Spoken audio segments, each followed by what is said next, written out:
Welcome to this week's episode of Coffee with a Journalist, brought to you by OnePitch. Are you looking for an easier way to pitch the right journalists? Head to our website at onepitch.co to start your free 14-day trial. Our guest on today's episode of Coffee with a Journalist is freelance journalist Jared Lindzon. As a freelance journalist, Jared writes about the future of work for the Globe and Mail and Fast Company's work-life section.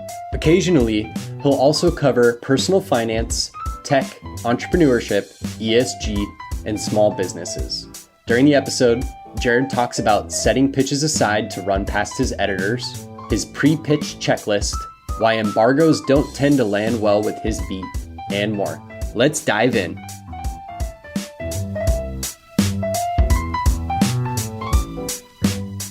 Welcome, everyone. This is Coffee with a Journalist. I'm Beck Bamberger, and we're here to demystify all the aspects of pitching journalists, freelancers, editors, managing editors, reporters, all the things as we are. And we're on like almost episode 200 here. I cannot believe it, but we're creeping up.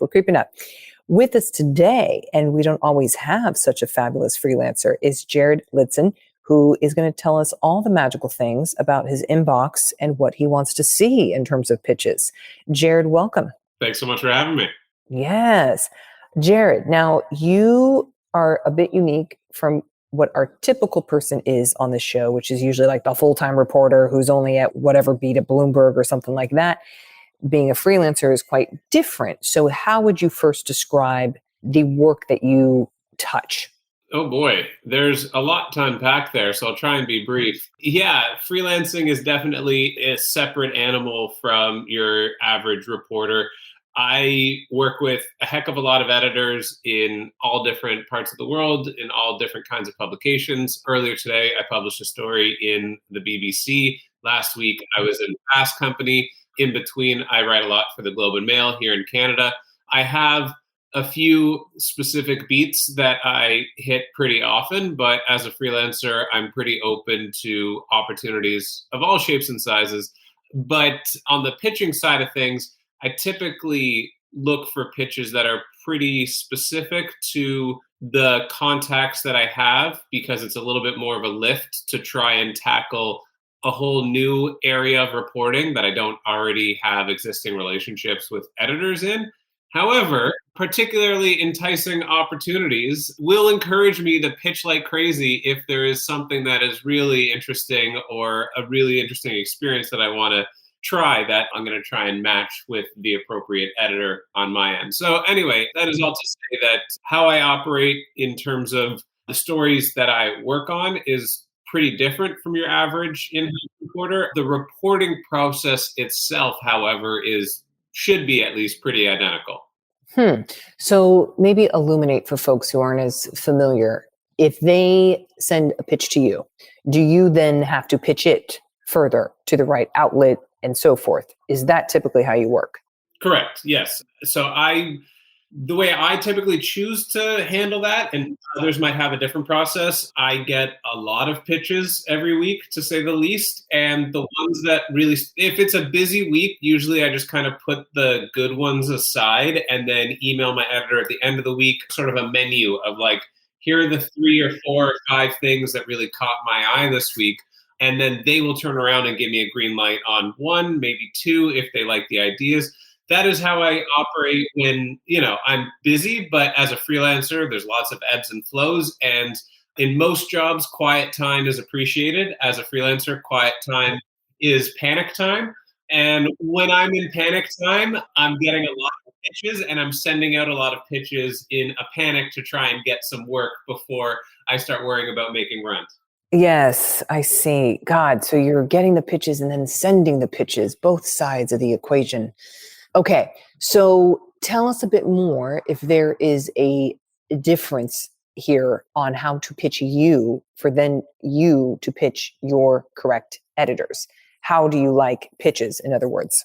Yeah, that's a good question. So I would imagine that the way you pitch me is probably pretty similar. The difference is if you pitch my editor, you're going straight to the source, but you're also confronting a lot more competition. If you pitch me successfully, The odds that the editor I'm working with is going to carefully read my email compared to the pitch email is almost not even a question. So that is kind of where I land. If the way in which I'm getting pitched might not be entirely different, but the easier you make it for me to package the story for my editor, the easier it will be for me to get that approval. And so, I feel like oftentimes I need to work with the pitchers, the PR folks, or whoever it is that's doing the pitch to kind of flesh things out a little bit to get it to a point where I feel like is ready to present to my editors, because I don't want to give them something knowing that they'll have a lot of follow-up questions. So sometimes I'll get a pitch and right away I'll say, my editor would like this, but they're going to want to answer this question that's missing from the pitch, or they're going to want me to look into this before I pitch it. So I often take what said to me and beef it up based on the conversations I have with my editors, knowing what they're looking for. Well, that's quite rare, because normally you just get no response or a response. It's positive. So it sounds like you do a lot of, I don't want to say hand holding, but collaboration in order to get it in the right spot. Yeah, we can call it collaboration. I don't want it to sound like this is a regular occurrence. This is just for the ones that you want. The ones that I think have some potential, that are well aligned to what my editor is looking for, and that just, I can see the question that my editor is going to ask in response already, and I'm preempting that by working with the pitcher to get that answered even before I bring it to my editor. Got you. Okay. So what is a good pitch to you then? The elements of it, yes. Yeah, I feel like it's probably pretty consistent with what a lot of folks have said on this podcast, but reiterate some of the best practices for sure. I think top of the list is relevancy, and just an acknowledgement that you have a base understanding of who I am, who I report for, who the pitch is targeted for, what their audience is. Don't pitch me something that's already been published, because then we go through this whole process only for my editor to say, we already covered this last week. Don't pitch me something that I've never written about before, anything close to it, because I don't know what to do with that. Similar best practices, relevant, well-targeted, demonstrating a base level understanding of who my audience is and who my editor's audience is. And then all the good stuff, like a compelling sort of angle, that something counterintuitive, something latching on to broader trends or upcoming events, or just the sort of calendar cycles. Right now we're in end of year trends territory. Soon we'll be in New Year's resolution territory, those sorts of things. And then whatever you send should have some data to back it up, whether that's internal or external. Don't send me something that is a trend that has no data to back up that it's a trend and is therefore a thing that you probably made up. So yeah, I think all the elements are probably pretty consistent with how you would pitch any other journalist. Okay. Good intel to have. I think I can ask this of you, because you're in a unique spot of also getting the rejections from maybe editors. What do you do when you're like, okay, that one kind of struck out, that didn't work? How do you receive a rejection and pivot from there? Is it just moving on, or you pitch them something else next week, or just given that you also do pitching yourself? Totally. I will say the first couple of years of freelancing are by far the hardest. It gets a lot easier with time once you have relationships. At the beginning of my career, I'm now 10 years deep. Years 1 and 2 were defined by rejection. Right now, it's less of a hard no and more of a conversation about why it didn't work.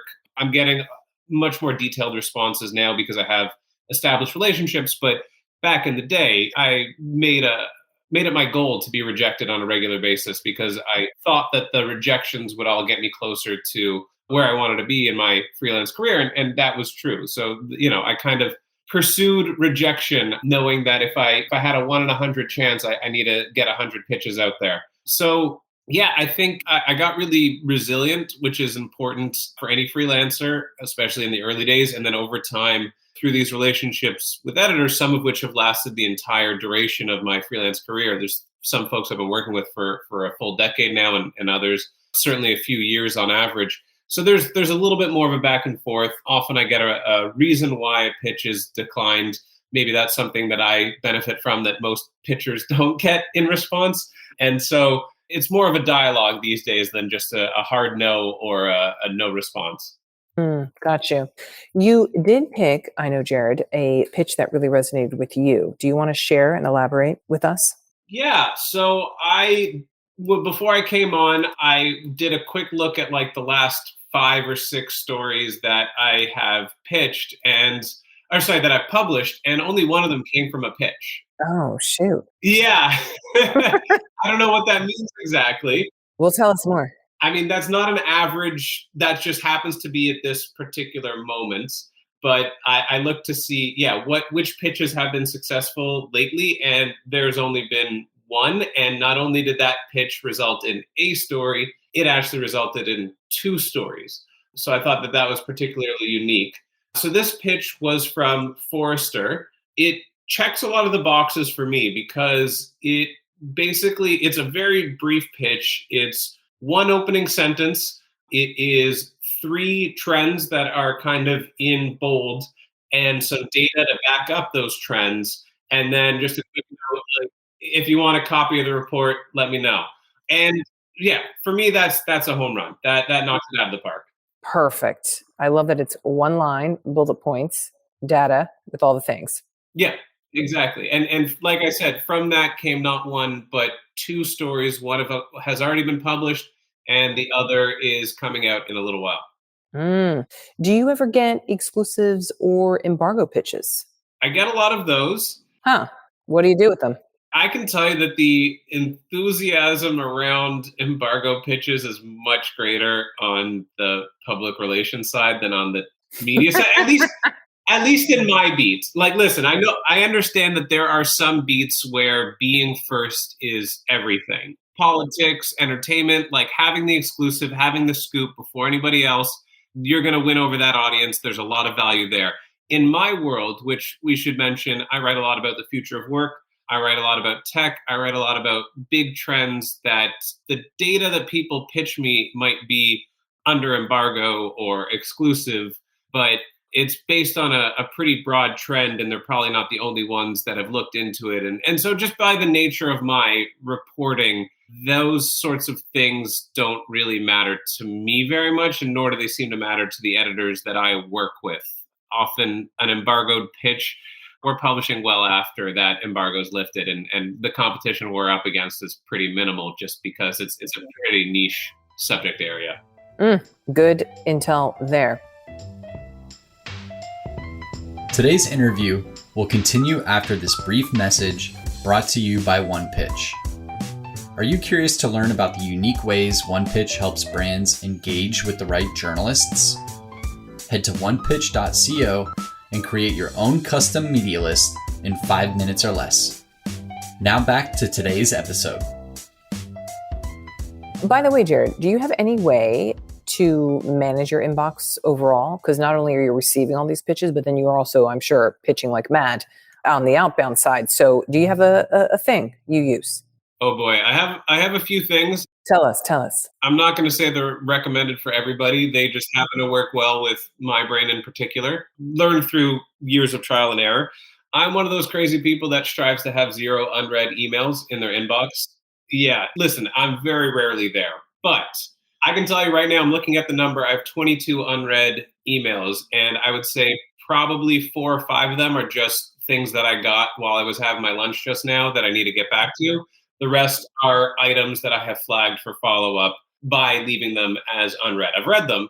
I've just left them as unread because I get that notification and I know to go back to them. Those are often the ideas that I'm going to send to my editor at the end of the week or in panic time. And then at the same time, I usually write a note. I keep a notepad next to my desk. Again, not saying it works for everyone. It just happens to work for me. I like the physical feel of crossing out items on a to-do list. I like writing out my week. Me too. Oh my gosh, me too. There's something about it that just clicking just doesn't do it. The click is not satisfying. No, the crossing out. By the way, do you use like a thick marker or like thick pen? I have a designated pen for all of this. Yeah, no, it's a good thick black pen. And I literally have a pad of paper next to my desk at all times, legal pad.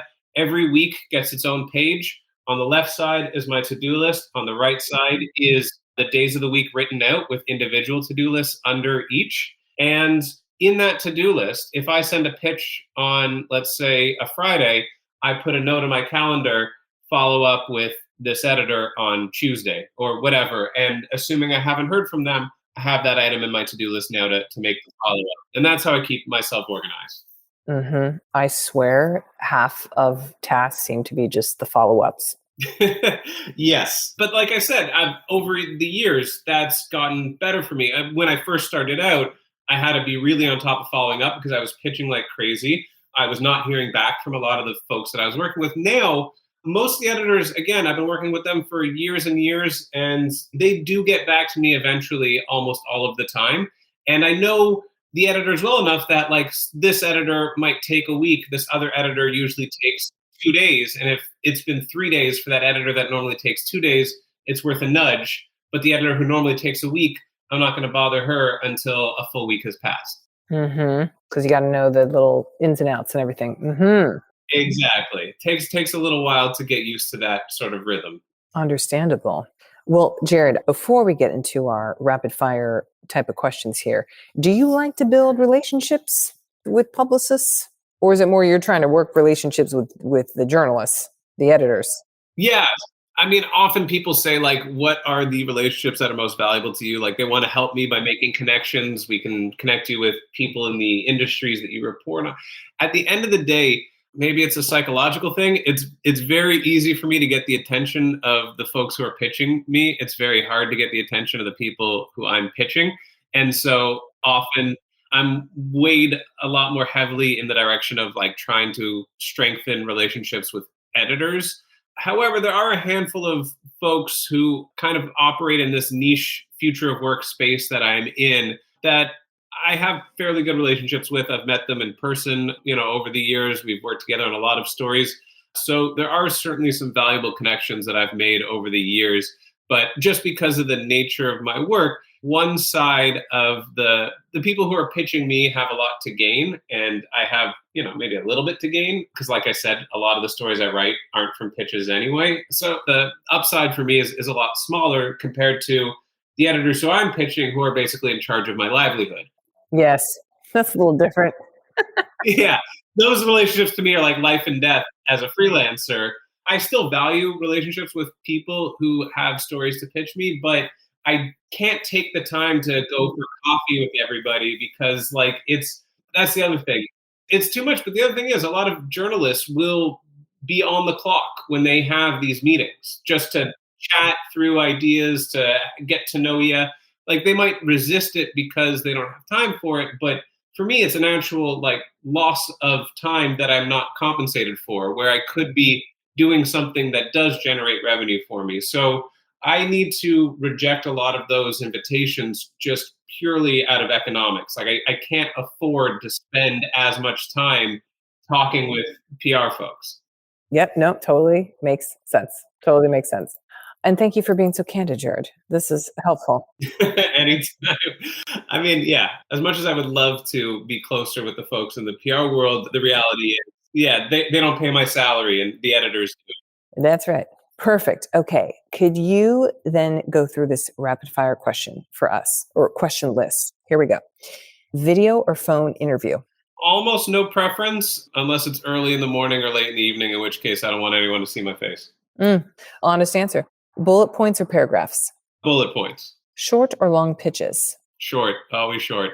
Always short. Short with an opportunity to dive in elsewhere if needed. So a short pitch followed by a formal press release, a link to a study, somewhere where if the short pitch interests me, I can learn more without having to email back. That's my preferred mode. Okay. Fair enough. Images attached or Dropbox zip file? Don't send me images. Okay, perfect. NA. Yeah, just because you're taking up a lot of space in my inbox. And again, by the nature of what I report on, images are almost never necessary, at least until later on in the reporting process. Good point. How about Twitter or XDM or just email? I respond to both. If I know you and we follow each other, which I think is a requirement anyway, feel free to hit me with a quick DM, but generally speaking, email is preferred. Got you. One follow-up or multiple? One follow-up, Yeah, like I said, I keep my inbox at 0 unread. I will acknowledge the email and look at it at least briefly before deleting it. I don't have time to respond to everything, but I do look at everything. So it's very unlikely that the follow-up is going to change my mind. So less is more. Less is more. Direct or creative subject lines? Depends on the content. It's a kind of a cop-out, but it really does. Okay. Press release or media kit? Press release. Just give me the facts. I don't want to go digging through a pile of headshots and corporate stats to find it. Mm-hmm. Particular time you read pitches? Sounds like it's all the time.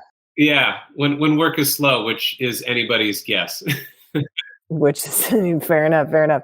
And then lastly, are there any sources you are particularly interested in hearing from or need?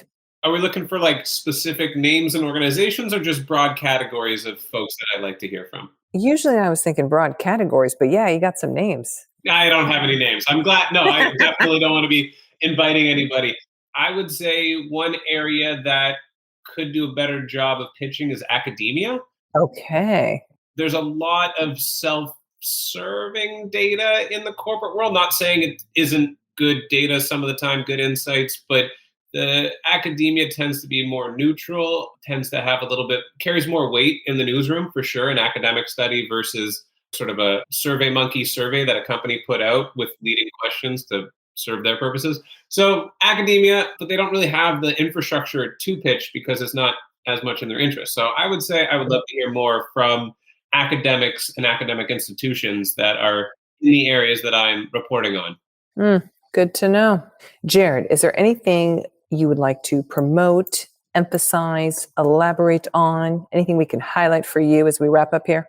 I would just say my website, jaredlindzon.com. It's got all my most recent articles if you want to check that out. I do a little bit of, a lot of reporting and a little bit of public speaking on the future of work as well. So keep that in mind, people. Yeah.